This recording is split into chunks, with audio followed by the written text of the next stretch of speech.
Welcome back. In this lesson, we are going to have a look at an already pre-existing code. We are going to have a look at a smart contract, and we are going to use all of that we've learned so far in order to read, understand, and analyze this smart contract. And the smart contract which we are going to look at is one of the official smart contracts which can be found on the official Ethereum website at ethereum.org under token. And this smart contract will give us the tools to create and build our own cryptocurrency. So we're just going to copy this code from the website to our text editor so it will be easier to work with.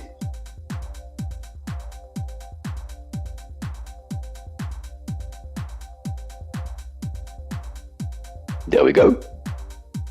And one of the first things that you might see when you're looking at this code is that the style of this code might be somewhat different from what we have seen previously, from what we've written before. And it is quite important to understand that just like real-life writers, literature writers, many coders have their own style of coding, their own style of writing smart contracts. And it's something we're going to see quite a lot. No need to get worried about it. Some code writer will prefer to write all of their function in a single line. Some will use more curly brackets than the other. Some will make sure that the indentation of the code, the spacing in the code, is more organized than other. Again, this is just something which every code writer, every programmer decides by himself. And all we need to make sure is that we do understand the logics of the smart contract. The styling is not so important, at least not most of the time. So don't get discouraged if you see a smart contract written in a way that you haven't seen before, because in most cases it's only some sort of a personal preference, the way the coder itself decides to write this smart contract. So now I want us to have a look at the code itself. The code itself, it's only 66 lines. This is what it is required in order to create a cryptocurrency using the official Ethereum example for cryptocurrencies, for tokens. And we can see over here at the top that they are declaring two contracts. The first contract is token recipient. The second contract is called my token. And we can see that the contract my token is not token recipient. We do not see the sentence my token is token recipient. And when we see something like that, it immediately tells us that there is no inheritance between those two contracts. The contract my token will not receive any attributes from the token recipient contract. And when we see something like that, we need to ask ourselves, well, if there is no inheritance between those two contracts, then why are two contracts are defined to begin with? And the most probable conclusion for such a thing, for such a decision, will be that within the contract, my token, we should expect to see some sort of a function which will interact with the first contract, with the token recipient contract. And we don't know yet what type of functionality we should expect, but we know that there is going to be some sort of a connection between the two. Otherwise, the first contract, token recipient, wouldn't have been declared as part of our code. So again, we see two contracts. We see that there is no inheritance relationship between those two contracts. So we can safely assume that those contracts will interact with each other using some functions. And it is more likely that the contract my token will include some sort of a functionality which will allow us, the users, to interact with the contract, or a contract of the type of the token recipient contract. And indeed, later on in this lesson, we are going to see that there is an interaction between those two contracts. We'll see it later on. Now, another thing which is actually quite important to understand is that creating a cryptocurrency or creating a smart contract in general, every smart contract, every cryptocurrency, they might have their own type of functionality. We can create a cryptocurrency which will be completely different from what we've already learned. We might create a cryptocurrency when I can change the balance at will. I might create a cryptocurrency that will, let's say, reflect some sort of a real-life object, like, let's say, a cup of coffee. Let's say that I am the owner of a coffee shop. We can use a smart contract in order to build some sort of a special currency for that specific coffee shop that can be used only in that specific coffee shop and nowhere else. We can decide that our cryptocurrency will be used only within a certain time limit. So the code that we are going to look now, this example for a cryptocurrency, this is only one of the ways a cryptocurrency can be made using Ethereum. There are many other ways to create a cryptocurrency in Ethereum. And it is very important to remember the example we are going to see now, even though it is an official example from the Ethereum website, it is not necessarily the most usable example. This code is not necessarily the most usable code. This code is not necessarily the best code, it's not necessarily the most secure code, it's not necessarily the most easy to use code. This is only some sort of an example, and you will surely encounter many other type of cryptocurrencies if you continue to work with Ethereum, which will eventually look completely different from the code that we are looking at right now. And this is also a reason why these type of lessons are very important. You need to be able to look at a smart contract by yourself and understand the way it works, its mechanic, by yourself. So that was just a simple side note. Let's take a look at our contract now. We are going to have a look at the contract myToken, and we can see that the contract myToken has a constructor function. Now, just a reminder, a constructor function will have the same name as the contract, so the contract myToken will have a constructor function, which is called myToken, and this constructor function will be called only once when we deploy this contract, and the contract myToken will not be deployed until this function has been called and executed properly. So this is our constructor, and let's go back to the top and let's see what are the type of variables that this contract myToken is using. We can see that the first variable is a string, public string. It's called standard, and this string is hard-coded with the message token 0.1. Again, as I said earlier, the code might be changed. People might choose to add things to it, remove things to it. This is just some sort of a message that the coder, the one who wrote this smart contract, decided to insert into this smart contract. So if I'm going to create my own cryptocurrency using this smart contract, this cryptocurrency will have this message hard-coded into it, this message that says token 0.1. I can just change it to whatever I want. I can call it, hello, this is my cryptocurrency. I can even remove it altogether. I don't really need it in order to build my cryptocurrency. But this is what the writer of this smart contract chooses to use. So just choose to say that every cryptocurrency that is deployed, that is created using this smart contract, will contain this message, token 0.1. We consider the next variable is a string, a public string called name. This will probably be the name of our cryptocurrency. And then we've got another string, public symbol. This will be used to provide some sort of a symbol for our cryptocurrency. Pay attention, this is also a string. It is not a logo or anything. This is just the symbol. Like for Bitcoin, it's BTC, or for Ethereum, it's ETH, or for the US dollar, it's USD, etc. Now, the next variable, the unsigned integer, 8 bits, this one is going to be called the decimals. It basically means to how many subunits I will be able to split my coins. the US dollar can be split to cents, and there are 100 cents in a single dollar, for example.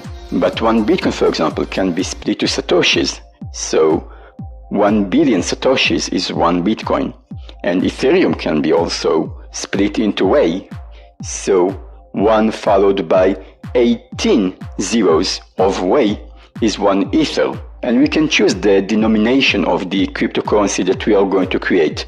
Maybe it's going to be like the US dollar, going to be split up to 100, no more than that. Maybe up to 1 billion. Maybe it won't even be allowed to be split at all. Maybe those tokens are just going to be used as some sort of let's say a coupon for a coffee in my coffee shop. 1 coupon, 1 coin equals 1 coffee. That's also a possibility. I can also say no denominations at all. So this is about the decimals. And the next variable, it's the unsigned integer, 256 bits. It will represent the total supply, the total amount of coins which will ever exist. Again, maybe there's going to be 1 million coins, maybe there's going to be only 5 coins. It's up to me to decide, but whatever will be the total amount of the coins, it will be stored in this variable, total supply. The next 2 variables are arrays. The first variable, balance of, is an array which uses an address as the index of each individual cell, and within each individual cell we are going to store an unsigned integer, 256 bits, and this integer will represent the balance, the amount of coins that the owner of the address has. The second array, the allowance array, tells me that in this contract I can define a child contract, and I can authorize or allow this child contract to use some of my tokens. This is the allowance. Now pay attention that this is an array within an array. And the outer shell of the array, the first index of the array, is an address. This is my own private address. And when I will look in this array, under my own private address, I will find a list of other arrays which can also be indexed or can also be mapped with the address of the child contract. Maybe there is only 1 child contract, maybe there are 5 child contracts. That doesn't really matter, but each and every one of those child contracts can be found under my own address, and within each and every one of those child contracts I will find an unsigned integer, 256 bits long, which will represent the amount of tokens that the contract in this child address is allowed to use.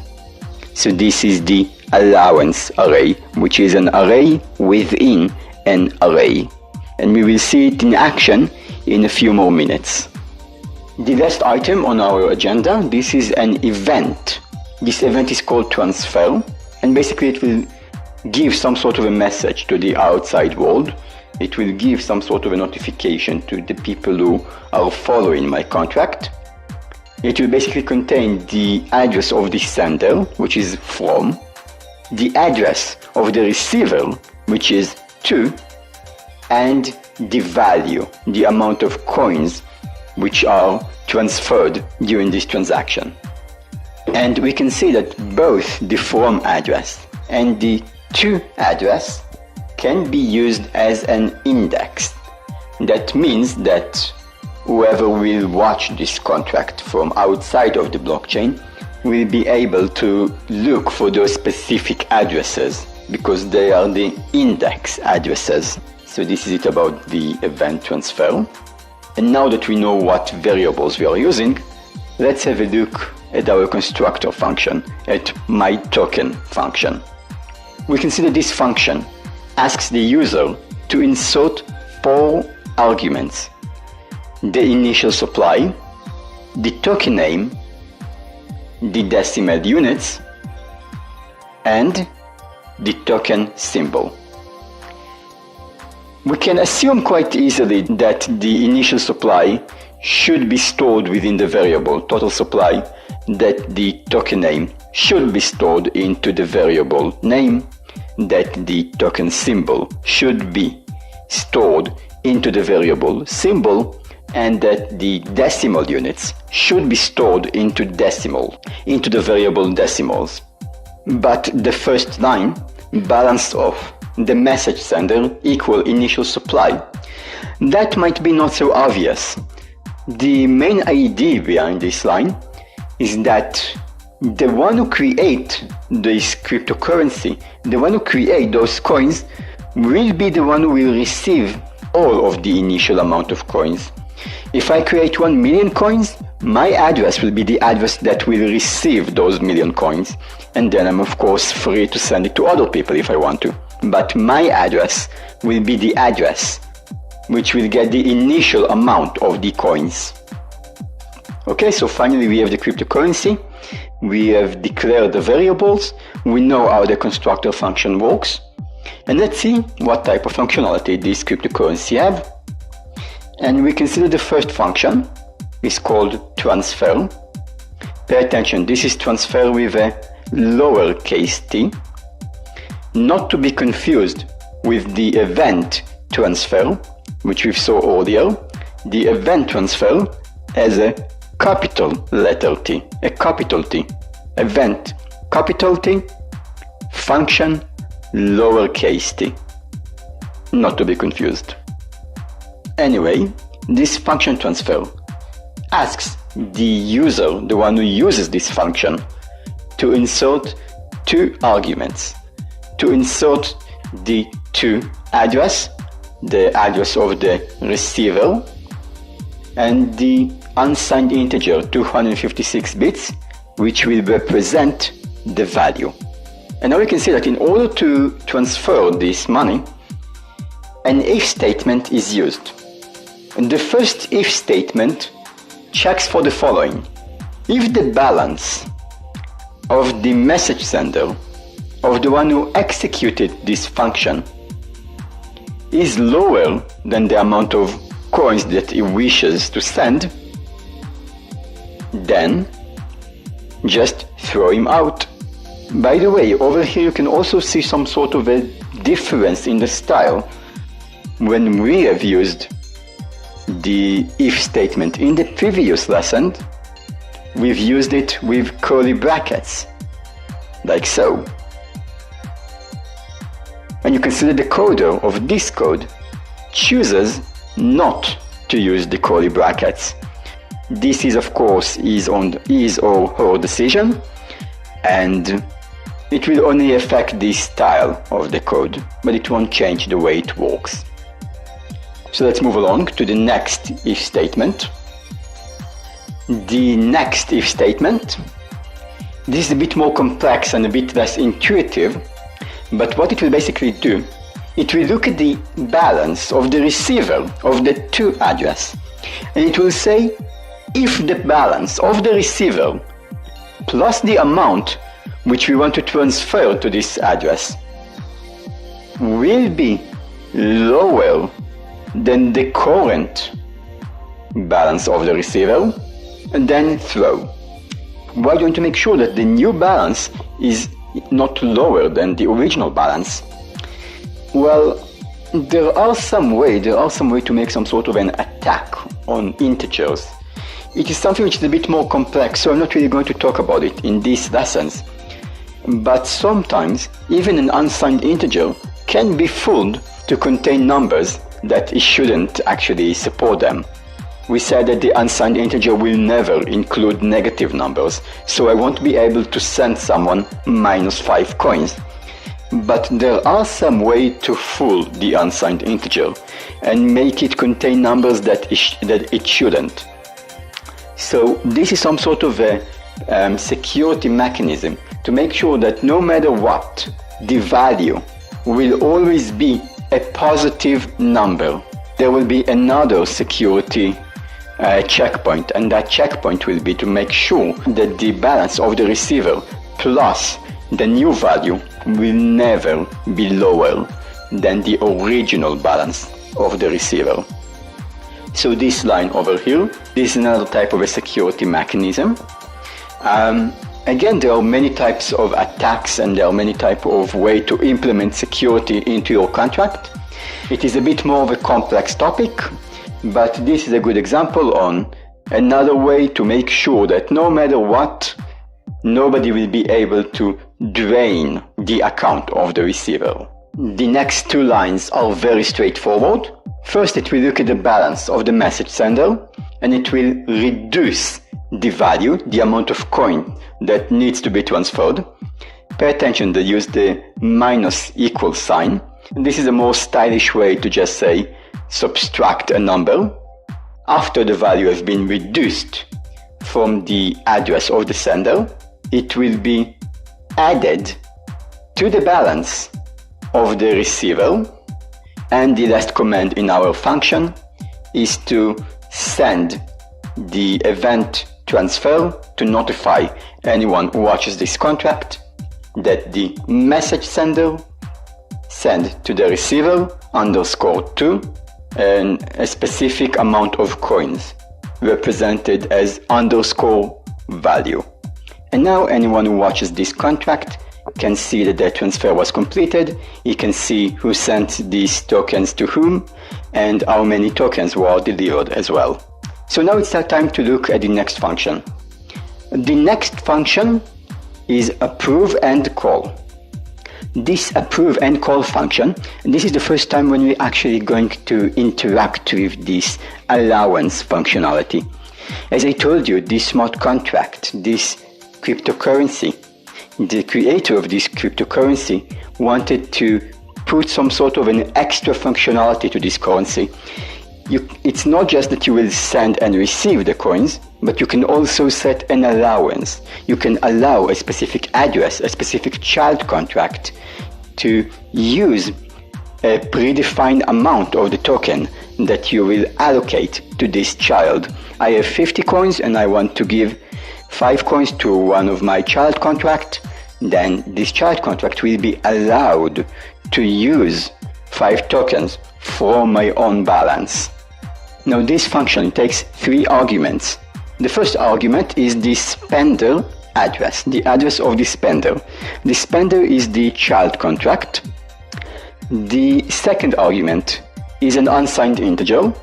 This is the value. And this is the amount of tokens which I allow the spender, the child contract, to use. The third field, the bytes argument, extra data, we haven't talked about it yet, but currently in Ethereum, it is very hard to send a string of information from one contract to the other. Whenever I try to use variable that its size has not been predefined in advance, it will not go through, at least not at this stage. So a way around it will be to use the bytes field. This field will allow me to send my message as a string of bytes. I don't really recommend to try and do it, but if you are on the testnet, which I highly suggest that you will, don't use the mainnet for your smart contract until you are 100% sure that you know what you're doing. So at least while doing this tutorial, make sure that you are using the testnet. Then it might be actually a good exercise for you to see how you can play a little bit with these fields. What will happen if you change these fields from, let's say, bytes to string? What will happen if you will keep it as bytes but will leave a very, very long messages as well, or very short messages? This is a good exercise. You might learn a lot from it. Just make sure that you are using the testnet and not the mainnet. Now you can also see that this function, this approve and call function, also returns a value, and this value is a boolean and it is called success. We didn't really return a value so far because we didn't really need it to, and in the context of this cryptocurrency I think this is quite irrelevant as well. But the creator of this code decided that whenever a function completed its execution, the user, the one who sent this function, will also get some sort of an indication In our case, this indication is going to be a boolean named success, and if the function was completed, we will get that success equals true. That means that the function has completed.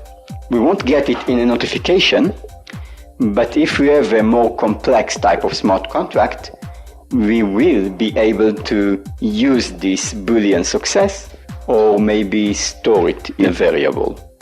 Now the first thing that this function will do, it will look at the allowance array. Remember, the allowance array is the array within an array, and it will look for the address of the spender of the child contract within the cell, the array cell, with the address of the sender of the message, of the one who uses this function. So it will look for the address of my child contract within a cell of an array that can be found under my address. And once it will find this address, the address of the child contract, which is under my own address, it will assign it with the value which we have inserted, the underscore value. And now the next two lines, this is again something that the developer of this cryptocurrency decided that we should use. He wants to make sure that whenever we authorize a child contract to use or to spend some of our tokens, that child contract will receive some sort of a notification, some sort of a message. And the way it is done, it is by using the first contract we've seen above. Now we consider the contract of the child, of the spender, which is also called token recipient, has a function called receive approval, and this function won't do anything at all except for receiving some information from the my token contract. The information that this receive approval contract will receive will be a from, a value, the address of the token itself, and some information, which is the extra data. So in order to use or in order to interact with a predefined contract, we just declare it as if it was a variable. So we're going to say token recipient. We are going to call this token recipient spender. We can call it whatever we like. We can call it just child or whichever way we want. And then we say that this token recipient spender is equal to the token recipient contract that can be found in the address of the underscore spender. This is the address which we have manually inserted. Once we have declared this variable, this object, spender, we can just use the built-in function in this spender object, which is the receive approval. Remember, the receive approval was defined in the token recipient contract. So the spender object can call this receive approval, and it will do so by sending it the message of the sender, the message of the one who executed the function, a specific value, which is the amount of token that this child contract is allowed to spend. This over here in pin, we can also see this. This is basically gives you the address of the contract which the cryptocurrency is a part of. So this will be the address of the cryptocurrency. And the last field is extra data. Once again, I suggest that you will leave it empty, and when you are a bit more comfortable with Solidity, then you can just play with it a little bit on the testnet through the process of trial and error. It will teach you a lot on the way the Ethereum protocol works, but for now, just leave it empty. And this is it about the approve and call function. So we are only left with one more function that we can call. This is the last function that we can call. This function is called transfer from, and this function is basically the same as the original transfer function. It will take the same type of arguments, but it will be used, or it will be called, in cases when the child contract tried to send some of the tokens which he allowed to send, some of his own allowance. So you can see that the arguments are going to be quite similar. You're going to have the address from, the address to, and the unsigned integer 256 for the value, just as in the transfer function. This function will also return a Boolean success, which will be used to indicate whether this function was completed successfully. And the first two lines are going to be exactly the same as the first two lines of the transfer function. It's going to check if the balance of the sender account has the needed value. It will check, it will use this security mechanism to make sure that the balance of the receiver will not be drained by some sort of an attack or by some sort of a malfunction in the value property. And the third if, this is the only different if statement in this function, will be to make sure that the sender of this message, don't forget, is the child address. It's going to make sure that the child address is even allowed to use this amount of tokens, and it will do so by checking that the value which we have manually inserted in the execution of this function is not greater than the allowance which we have allowed for this contract. And if the child contract is not allowed to send the amount of token that it wishes to send from the parent contract, which is represented in this example as underscore from, then it will throw the transaction. Otherwise, it will change the balance of the from and the to account, just as it did in the previous function, in the regular transfer function. From the balance of the underscore from, it will remove the value, and to the balance of the receiver of the underscore to, it will add the value. And it will also update the allowance array, so that now the child contract will have less coins that it is allowed to use. For example, if I said that the child contract is allowed to use only 5 coins, and you just used 4 coins, now the new cell in the array which represent the child contract will be set to be only 1.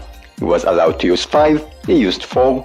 Now 4 needs to be subtracted from the 5, and so the child contract is allowed to use only 1 more token. You can see that we also use the transfer event. Pay attention, it's a transfer with a capital T. That means it will be used as an event, and this event will send a notification to anyone who watches this contract, and this notification will contain the address of the parent contract, the contract from which we have extracted the coins. It will contain the address of the receiver of the coin, and it will contain the value, the amount of the coins that were transferred. And of course, if everything works as it should, this function will return a true value, which will set the Boolean success to be true. And basically this is it. We've just been to all of the functions which are supported, which can be executed in this code. So we have only one last thing which we haven't talked about. This is the unnamed function, the anonymous function.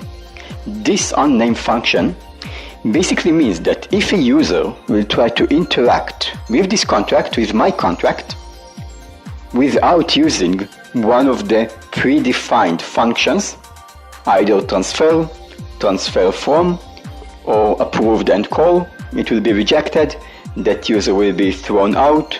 No interaction with my contract will be accepted unless it is in the form which have been specifically defined.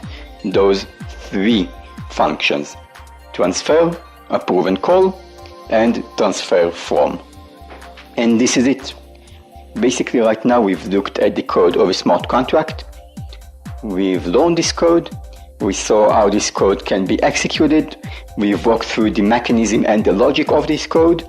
And this is basically something which I believe most people who are going to use smart contract should be able to do so. It is okay if you don't understand a sentence over here or maybe some sort of a logical operation. You can always find someone to ask. You can ask at our forum, you can ask on the internet.